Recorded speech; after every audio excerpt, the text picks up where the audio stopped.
삶을 살다가 자신의 인생 앞을 큰 산이 가로막은 것 같다, 이런 답답함을 느껴보신 적들이 아마 대부분 다 있으시리라고 생각이 됩니다. 성경 인물들도 마찬가지입니다. 굉장히 큰 산이 자기네들 앞을 가로막은 듯한 이런 생각을 할 수밖에 없는 상황들이 있었죠. 장대한 가나안 사람들, 안악자손이라고 하는 사람들이 우리가 지금 그 땅으로 들어가야 되는데 그곳을 지키고 있다는 거예요. 견고해 보이기만 하는 여리고성이 있는데 그 여리고성을 갖다가 이스라엘 백성들이 한 번도 공송전을 벌여본, 이 성을 상대로 싸워본 적이 없는 이스라엘이 바라볼 때는 그게 거대한 산처럼 보여졌을 때죠. 그죠? 아수르라든지 아시리아를 말하는 바벨론이라든지 페르시아라든지 이런 그 제국들은 작은 이스라엘 민족으로서 도무지 감당할 수 없는 거대한 산과 같은 대적으로 여겨졌으리라고 생각이 됩니다.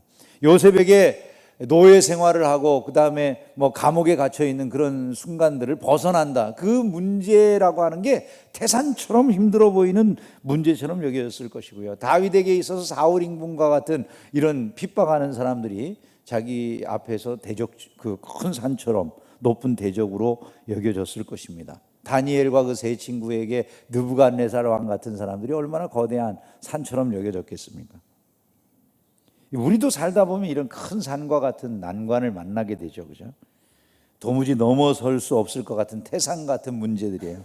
재정의 문제, 또 나를 밑에서 다스리고 있는 그 위에 있는 상사들의 문제, 나의 여러 가지 거침돌이 되는 이웃의 문제, 건강의 문제, 결혼의 문제, 자녀의 문제, 도무지 어떻게 해결할 방법이 보여지지 않는 태산처럼 그 문제들이 살다 보면 우리 앞을 가로막을 때가 있죠. 그죠? 태산과 같은 인생의 문제들이 있으면 대개 어떤 반응을 보입니까? 낙심하거나 절망합니다. 이스라엘 백성들이 바벨론의 포로로 잡혀갔다가 돌아왔을 때 일어난 일입니다. 돌아온 이스라엘 백성들이 스룹바벨과 함께 제일 먼저 하고 싶었던, 그 당시 총독이 스룹바벨인데, 스룹바벨이라고 하는 요 말 자체는 바벨론에서 태어난 사람이라고 하는 그런 그 뜻이에요. 바벨론 태생이다, 이런 얘기인데, 스룹바벨이 그 당시 총독으로 이스라엘 사람들 한 4-5만 명과 함께 귀환을 해가지고 돌아와서 제일 먼저 하려고 했던 게 성전의 재건이었어요. 이 스룹바벨은 사실 그 여호야긴이라고 하는 이스라엘이 멸망 직전에, 시드기야가 마지막 왕이지만 사실은 시드기야 이전에 여호야긴 때로 이스라엘 왕위가 종결된 걸로 생각을 해요. 왜냐하면 시드기야는 여호야긴보다 윗세대예요. 삼촌인데 이제 그 임금 이후에 바벨론이 섭정왕으로 세운 사람이 시드기야이기 때문에 그 이전에 여호야긴 때로 왕위가 끝난다고 봐야 되는데, 그 여호야긴의 손자가 이 스룹바벨이에요. 스룹바벨은 왕가의 자손이고 사실은 이스라엘의 왕위를 이을 수도 있을 그런 사람이었지만은 자기 나라가 망하고 없는 상황이니까 유대의 총독으로 이제 바벨론에서 귀환할 때 돌아오는 거죠. 근데 돌아와가지고 4-5만 명 되는 이스라엘 사람들과 함께 이제 성전을 재건하려고 하는 그 계획을 첫 번째로 실행해 나가는데, 그 실행 자체가 처음부터 삐거덕거리기 시작하는 거예요. 우선은 주변에 있는 사마리아 사람들이 그 성전 재건에 우리도 좀 동참시켜 달라고 요청을 합니다. 그 요청을 거부하자 이 사마리아 사람들이 본격적으로 유대인들의 이 성전 건축을 방해하기 시작합니다. 그래서 어떤 짓을 하냐면 이제 이들을 보낸 그 바벨론에다가 연통을 넣어가지고 이들이 지금 하고자 하는 이 일이 완성되고 나면 이 일로 인해서 유대인들이 힘을 갖게 될 것이고, 그 다음에 유대인들은 당신들을 다시 대적해서 공물을 바치거나 이러한 일을 하지 않을 것입니다. 그러니 이들이 하는 일을 그치게 하십시오, 이렇게 말을 하는 겁니다. 다리오 때 그 명령이 내려져서 물자도 다 보내주고 이랬는데, 그 다음에 왕이 바뀌어서 아닥사스다가 되니까 이때는 이제 그걸 못하게 하는 거예요. 그래서 결국은 그 일이 그쳐지고 16년 동안 일이 진행이 되질 않아요. 아니, 이 사람들은 지금 속국으로 살고 있는 그런 상황인데 노예된 나라 백성들이 자기네들 마음대로 다시 성전을 재건해낼 수 있겠습니까? 대적은 주변에서 끊임없이 이 일을 방해하고 있죠. 16년 동안이나 이 성전 건축이 멈춰 있으면서 이스라엘 백성들 안에도 내적으로 이미 다 실망할 대로 실망해가지고 자기네들은 성전 재건을 이루어내지 못할 거다라고 하는 그런 마음들이, 절망적인 마음들이 다들 깊이 각인되어 있는 이런 상황 상황이었다는 거예요. 그때 바로 이 좌절한 이스라엘 사람들에게 들려진 말씀, 태산과 같은 어려움, 도무지 성전 재건이라는 건 불가능할 거야 라는 이런 생각을 하고 있는 그 이스라엘 백성들에게 들려진 말씀이 스가랴 선지자를 통해 들려주신 이 하나님의 메시지, 이것이단 말이죠. 그들은 도대체 어떻게 이 큰 산을 넘어설 수 있었는가 하는 것들을 이 말씀을 통해서 좀 생각할 수 있게 되는데요. 첫 번째로 하나님께서는 이들이 큰 산 앞에서 좌절하고 있을 때 이 고난의 시절에 꿈을 주시고 환상을 주셔서 그 산을 넘어가게 하시는 모습을 보게 됩니다. 본문은 사실은 스가랴 선지자가 본 환상의 내용을 설명하고 있어요. 환상 중에 스가랴 선지자가 천사하고 대화를 하게 됩니다. 그 스가랴 선지자가 천사가 스가랴 선지자에게 먼저 물어봐요. 너 뭘 보았느냐? 이렇게 물어봐요.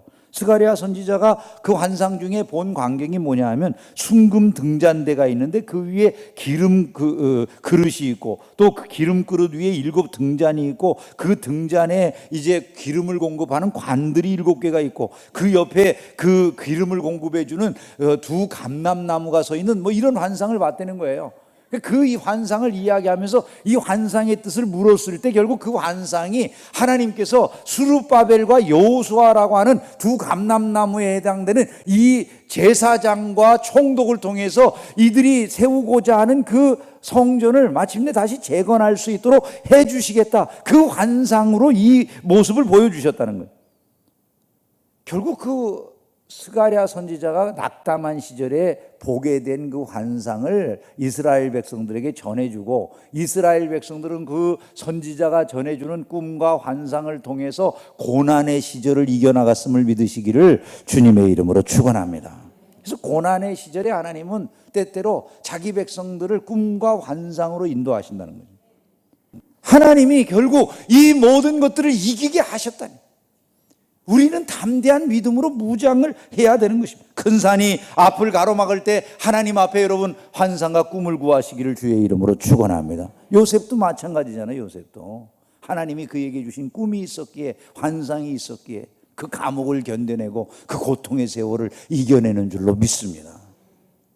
두 번째, 앞을 가로막은 큰 산 앞에서 우리가 의지할 것은 성령의 능력밖에 없다. 이걸 우리가 알아야 됩니다.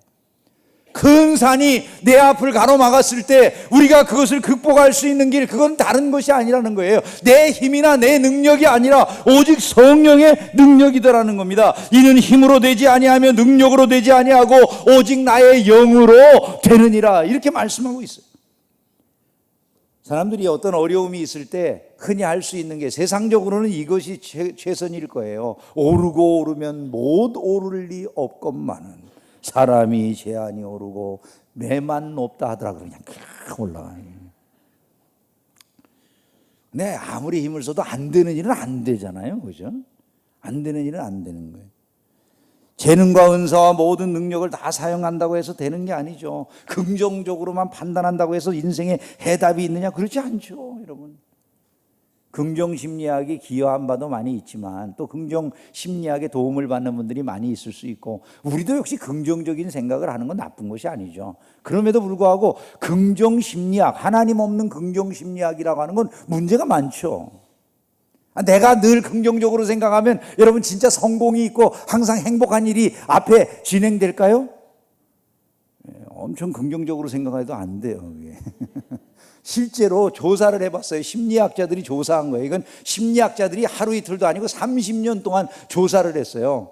긍정적으로 항상 모든 것을 생각하려고 하는 그런 사람들 군과 항상 현실적으로 냉철하게 생각하고 냉철하게 판단해서 현실적으로 제일 나은 방향을 판단해서 나아가려고 하는 사람들하고 이 그룹들을 나누어 가지고 연구를 했어요. 30년 동안 지도가죠, 그죠?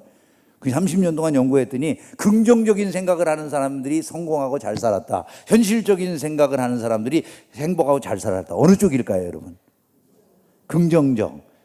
예, 답은 벌써 틀린 답이라고 벌써 앞에 다 줬는데도 틀린 답을 써요. 현실적인 생각을 하는 사람들이 훨씬 더 행복하고 성공적인 삶을 사는 거예요. 긍정적인 것이 잠시는 위로가 되지만 사실은 현실적인 생각을 하는 게 훨씬 더 이 심리학자들이 30년을 조사한 결과예요, 이게요. 긍정적으로 생각하지 말라는 게 아니에요. 문제는 인간적인 사고 안에서 내가 그냥 아무것도 의지할 대상이 없으니까 긍정적으로만 생각하면 좋은 결과가 있을 거라는 건요. 그 낭설이라는 거예요. 낭설. 신앙인들이 아는 건 이거예요. 우리는 분명히 한계가 있다는 거예요. 내가 아무리 힘써도 안 되는 일이 있고 노력해도 안 되는 일이 있다는 거예요. 근데 신앙인들이 그렇다고 해서 낙심하는 게 아니에요. 신앙인들은 내 힘과 능력으로 아무것도 안 된다 할지라도 그 순간 하나님을 붙잡는 자들임을 믿으시기를 주의 이름으로 축원합니다. 우리는요, 우리 믿는 사람들이라고 하는 사람들은 자기 능력과 실력을 의지하는 게 아니잖아요. 하나님의 능력을 의지하는 줄로 믿습니다. 내 은사와 재능만 의지하는 게 아니고요. 우리는 모든 자원이 무한하신 하나님, 그분을 의지하는 거죠. 나를 사랑하시는 하나님이 계시니까 내가 그 모든 상황을 이겨낼 수 있다는 것을 믿는 거지. 그것이 우리가 뭐 세상적으로 표현할 때 긍정적인 사고라고 이야기하든 말든 뭐 그건 상관없지만은 우리는 하나님 때문에 세상을 이기며 살아가는 자들임을 믿으시기를 주의 이름으로 축원합니다. 큰 산 앞에서 좌절하고 망연자실한 사람들을 향해서 주님이 말씀하시는 거예요. 힘으로도 되지 아니한다. 능력으로도 되지 아니한다. 그러나 나의 신으로는 된다.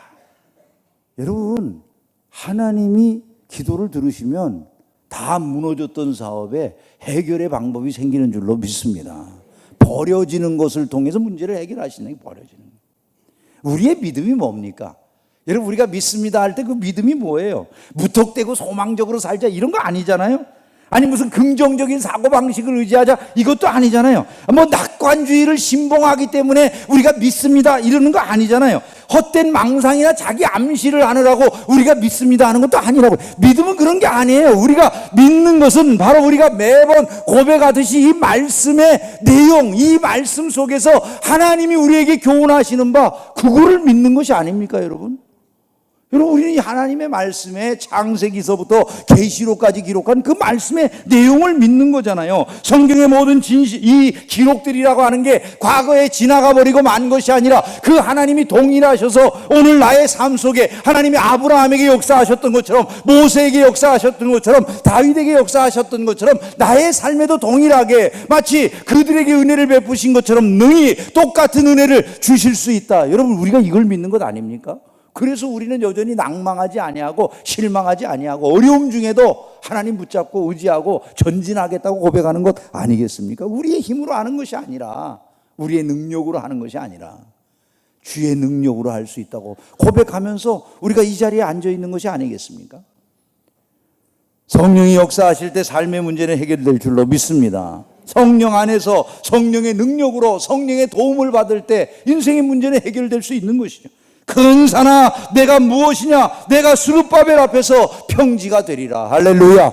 이런 은혜가 우리에게 임하기를 주의 이름으로 축원합니다. 저는 하나님이 능치 못하신 줄로 믿습니다. 그래서 주님의 약속의 말씀을 따라서 저는 이렇게 고백할 수 있어요. 나는 오늘 나를 향한 하나님의 치유하심을 믿습니다. 나는 오늘 나를 향한 하나님의 번성케 하심을 믿습니다. 나를 향한 형통케 하심을 믿습니다. 나를 향한 자유케 하심을 믿습니다. 그 무한하신 사랑을 믿습니다. 그 아들 예수께서 부활하시고 우리에게 승천하셔서 영생을 주시는 줄을 믿습니다. 여러분, 주 안에서 나도 역시 부활하고 영생을 누릴 것을 믿습니다.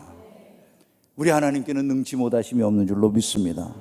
그분을 의지하는 저와 여러분들이 이 세상 살아가면서 낙담하는 것이 아니라 매 순간 믿음으로 그 하나님을 붙잡고 나아가면서 성령 충만한 가운데 승리하시기를 주의 이름으로 축원합니다.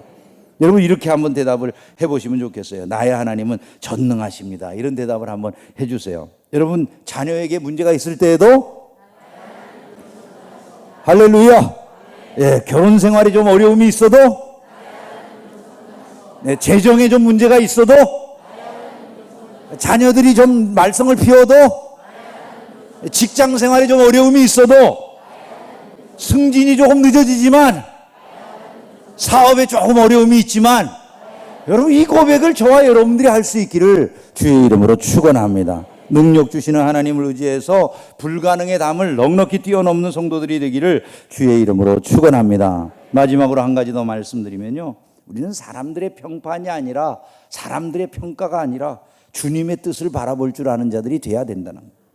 작은 일의 날이라고 멸시하는 자가 누구냐, 이렇게 말씀을 했어요. 사람들이 이거 작은 일이야, 니네 따위가 무슨 성전을 재건해, 야 이스라엘 사람들이 성전 재건한다고 그러는데 그까짓 거 도무지 불가능한 일이 될 거야. 아니 그걸 누가 허락하겠어. 온갖 이야기들이 다 있었을 겁니다. 미약한 모습으로 시작이 되는 거예요. 새 번역 성경에는요 이 부분이 이렇게 번역이 되어 있어요. 시작이 미약하다고 비웃는 자가 누구냐.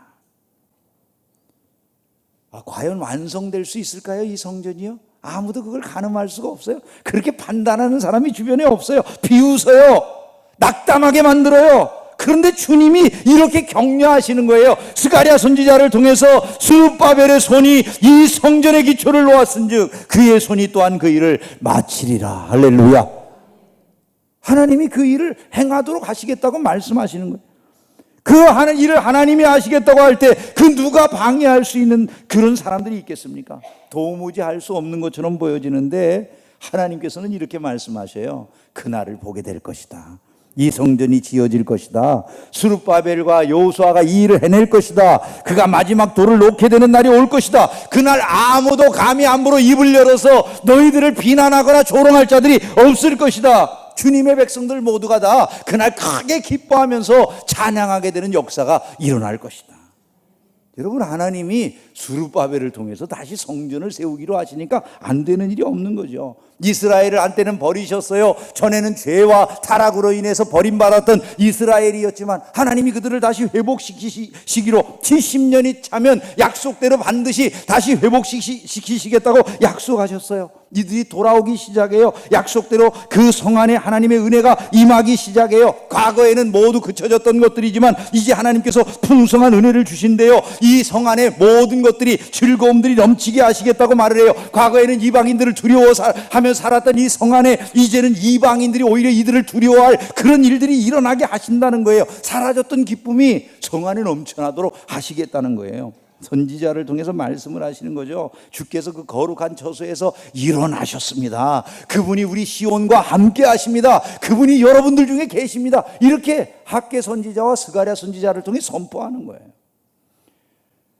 하나님의 그 모든 약속이 마침내 이루어지고 성전은 재건된 것을 믿으시기를 주의 이름으로 축원합니다. 이 모든 내용들이 에스라 4장에 등장을 하는 거예요. 인생을 살아가면서 내 시작은 너무 미약해 보이고 내 앞을 가로막고 있는 산은 얼마나 높은지 태산처럼 여겨져서 나는 더 이상 나갈 수 없다라는 생각이 여러분 안에 드세요? 그때 여러분 이런 생각을 하셔야 돼요. 주님이 내게 지금 이렇게 말씀하실 거야. 두려워하지 말라. 내가 너를 위하여 시작한 일을 반드시 이룰 것이다. 내 시작이 미약해 보인다 할지라도 그것으로 인하여 두려워하지 마라. 내가 너와 함께 한다면 내게 능히 하지 못할 일이 없느니라. 말씀을 맺습니다. 높은 산이 인생길을 가로막았다, 이런 생각이 들을 때에는요, 고난의 시기를 통과하도록 우리 인생길에 꿈과 환상을 주시는 하나님을 바라보셔야 돼요. 내 힘과 내 능력을 의지하는 것이 아니라요, 하나님의 힘과 하나님의 능력을 의지하고 성령의 도우심을 구하셔야 돼요. 힘으로도 능력으로 안 되는데 계속해서 자기 힘과 능력만 붙잡는 어리석음을 보이면 안 되는 것이죠. 사람들이 나를 어떻게 평가하느냐에는 민감하면서 하나님의 뜻을 구하기에는 더딘 사람이 되면 믿는 사람이 이것처럼 어리석은 행동은 없을 것입니다. 하나님 그분의 뜻을 구하며 그분이 원하시는 길을 달려가세요. 주께서 내게 지금 맡겨주신 일이 지극히 작아 보일 수도 있어요. 그러나 여러분, 그것 때문에 낙담할 일이 아니에요. 왜냐하면 무디와 같이 보잘것없이 보이는 그런 사람들을 통해서도 하나님은 얼마든지 위대한 기적을 이루어내시니까. 그분이 이루어주실 영광의 날을 바라보면서 흔들림 없이 인생의 높은 산을 넉넉히 극복해내는 신앙인들이 되시기를 주의 이름으로 축원합니다. 기도하겠습니다. 거룩하신